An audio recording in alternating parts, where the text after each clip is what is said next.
Behind all the glitz and glamour, the flashy product releases and the headline awards, there was a more subtle trend emerging at Agritechnica this year. One that, in part, was designed to fly beneath the radar and not grab the headlines. But thanks to all of you and of course the power of social media, it didn't go completely unnoticed. So in this video, we're going to discuss this emerging trend, what it means for your brand, and most importantly, what you can do about it to protect yourself. And if you're new here, I'm Sandy, founder of FarmStock. I specialise in brand marketing, helping companies within agriculture stand out, get noticed, and actually grow their businesses. So let's get into it.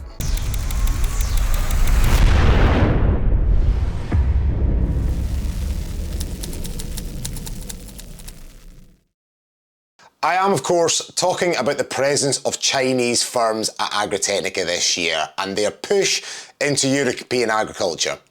The two biggest Chinese names that were on show at the event was Lovell and Zoomlion, who produce everything from tractors, combine harvesters to telehandlers and beyond.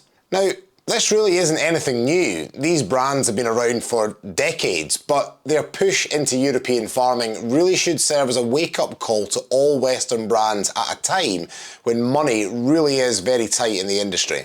On top of all this, the slightly bigger concern was, of course, the number of Chinese individuals taking very detailed pictures and notes of competitor products. There have been a good few videos floating around on social media highlighting this issue, and whilst these people are entirely in the rights to do so, I think you'd be very ill-advised to ignore it, because if we do know anything about the Chinese, is that they are incredibly good at manufacturing. Now, you can think what you like about Chinese manufacturing and quality, but we've seen this trend across so many other sectors. Electric cars is the obvious one that springs to mind, where Chinese companies have not only been very good at the manufacturing, but also the marketing and the branding of their products for a Western audience. So I really do think it's only a matter of time before we see significant quantities of Chinese agricultural machinery on UK shores and across Western Europe. So what does this mean for your farm brand? Firstly, you're never going to be able to compete on price. If you thought you could previously, you're definitely not going to be able to now. We can talk all day about resale values and depreciation and customer loyalty and service and all this lovely stuff, but as we've seen before, China is very good at flooding the market with good quality products at a very competitive price. We've seen Chinese electric car manufacturers like BYD and Jayco significantly undercut Tesla here in the UK, and this is creating a new pricing anchor in consumers' minds.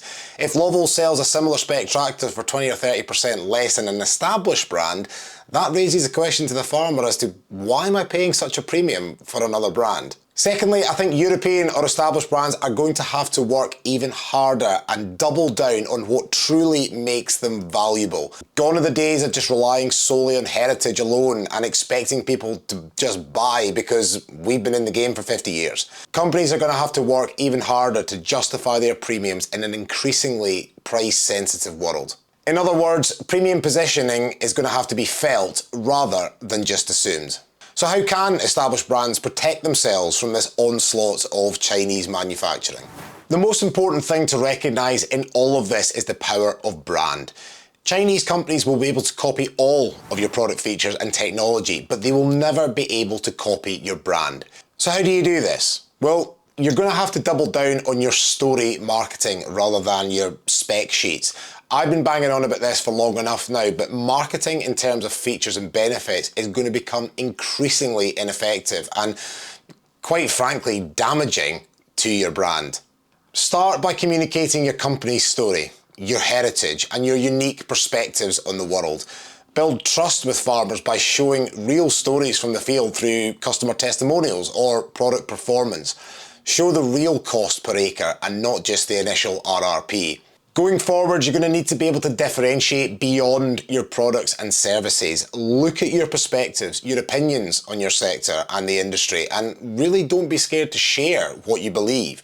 Invite customers on that journey with you and lean in to that unique identity. Your brand becomes the moat around which you can protect your company, and in an increasingly volatile market, it's what will keep consumers coming back time and time again.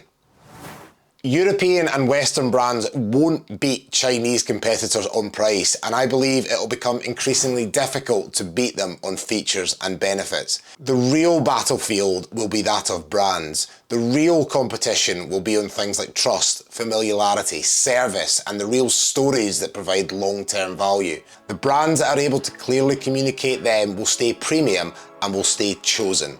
As always, get in touch if you need any help with this. I spend a good proportion of my time working with companies within agriculture to help them build stronger brands, get noticed, and actually grow their businesses.